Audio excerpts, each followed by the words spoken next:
მოგესალმებით, გვესალმებით ჩვენს მსმენელს ეთერში ბოლნისის ხმა არის. შეგახსენებთ, რომ ბოლნისის ხმა პროექტ მისიხმის ფარგლებში ხორციელდება, რომლის მხარდამჭერია გერმანიის საგარეო საქმეთა სამინისტრო და DVV International. დღევანდელ გადაცემაში ვისაუბრებთ ქალთა ურთიერთობებისა და მეგობრობის შესახებ.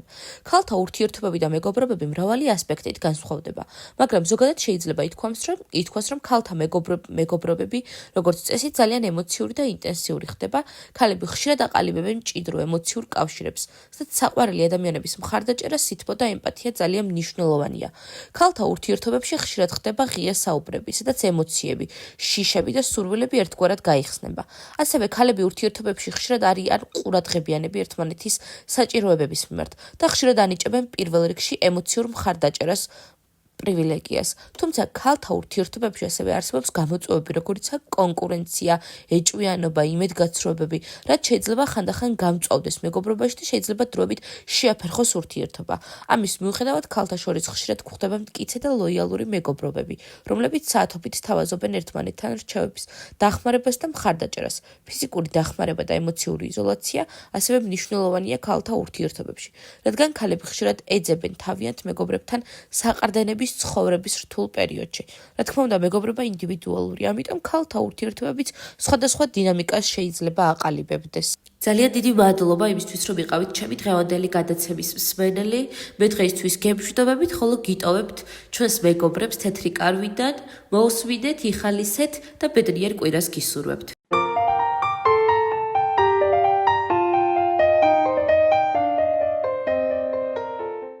მოგესალმებით მეგობრებო, მე ვარ ნინი 37 წლის. დღეს თეთრ კარავში ქალები ისეთ თემაზე სასაუბროდ შევიკრიბეთ, რასაც სექსუალური ძალადობა ქვია. არ დაგიმალავთ და არც თუ ისე დიდი ხნის წინ პირადად მე სექსუალურ ძალადობაზე სულ სხვა წარმოდგენა მქონდა. არადა აღმოჩნდა, რომ ყველანაირი ქმედება საპირისპირო სქესისგან იქნება ეს ფიზიკური თუ სიტყვიერი, რაც ჩვენი სურვილის გარეშე ხდება, ძალადობაა და დასჯადია. თითქმის ყველა ქალს ერთხელ მაინც განუცდია ეს შეურაცხყოფელი გრძნობა, მაგრამ ამაზე ყოველთვის გრცხვენოდა და გვერიდებოდა საუბარი. მადლობა ღმერთს, ახლანდელი თაობა მეტად არის ინფორმირებული და შესაბამისად უფრო დაცულებიც არიან. მე ჩემს ისტორიას მოგიყვებით. დაახლოებით 10 წლის წინ ერთ-ერთ ძალიან ცნობილ კომპანიაში დასახელებისგან მაინც თავს შევიკავებ, სტაჟიორად ამიყვანეს და ძალიან გახარებული ვიყავი. ვოცნებობდი, რომ იქ გამეგრძელებინა მუშაობა. ჩემი უფროსი ახალგაზრდა სიმპათიური მამაკაცი გახდა და განსაკუთრებულ ყურადღებას იჩენდა ჩემს მიმართ. ცოლიანი იყო და მისი მეუღლეც ჩვენთან მუშაობდა. ოღონდ სხვა განყოფილებაში. ერთი წლის შეუღლებულები იყვნენ და ვფიქრობდი, რა კარგი წყვილია მეთქი. ერთხელაც მათ ყოფილ თანამშრომელს დედა გარდაეცვალა და ყველანი პანაშვიდზე წავიდნენ, მათ შორის ჩემი უფროსის ცოლიც. პირველად აღმოჩნდით ოთახში მარტო მე და ჩემი უფროსი, მაშინვე რაღაც უსიამოვნო წინათ გრძნობა დამეუფლა. უხერხულად ვიგრძენი თავი და მეც წასასვლელად მოვემზადე. უკვე გავდიოდი ოთახიდან, რომ მომაძახა. დამელოდა მეც მოვდივარო. ლიფტში რომ შევიდეთ, უფრო დავიძაბე. უცებ ხელები მომხვია და ბღლაძუნი დამიწყო.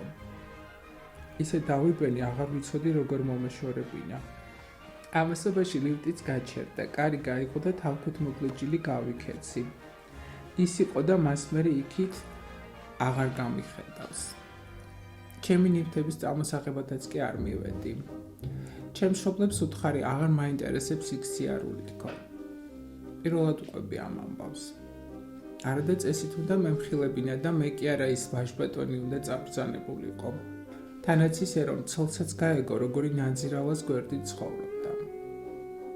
ეს ხომ ჩვეულებრივი უსამართლობაა, რომელიც დამცირებულს და დათრგუნულს გტოვებს და მთელი ცხოვრება შეიძლება რომ დაუცველობის კომპლექსი ჩამოგიყალიბდეს. მოგესალმებით. მე ვარ მაკა 29 წლის. მეც პირველად ყვები ამ ამბავს და ზოგმა შეიძლება კიდეც გაიფიქროს, აქ რა იყო მოსაყოლიო. მაგრამ არა, სწორედაც რომ უნდა ხმამაღლა ვილაპარაკოთ ყველა იმ ანომალიაზე, რაც ჩვენს გარშემო ხდება. რომ ამით წინ აღუდგათ მსგავს ფაქტებს.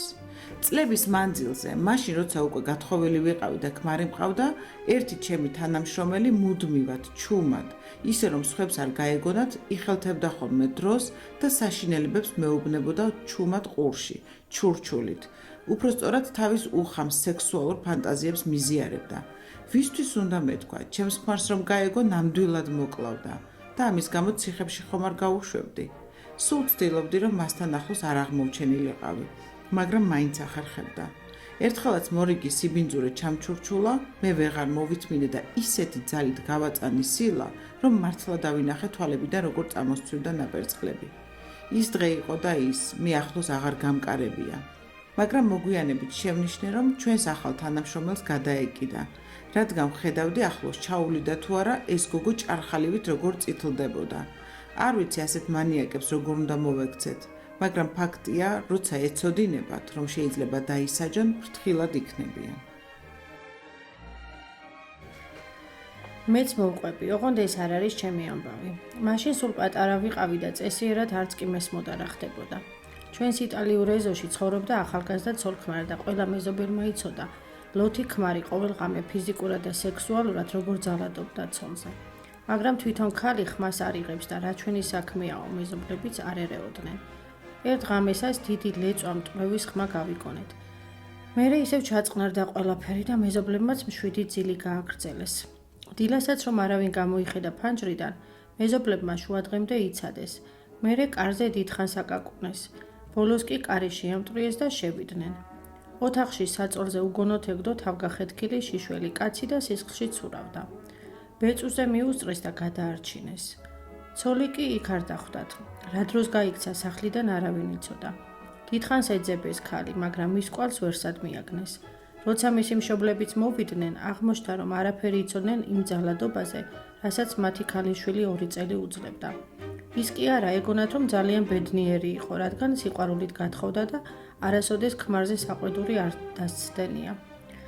მერე კი მოგვიანებით ისიც გავიგეთ, რომ ის ქალი დაუჭერიათ და ციხეშიც მჯდარა. კაცი მაშინ კი გადარჩა, მაგრამ მაინც მალე გარდაიცვალა.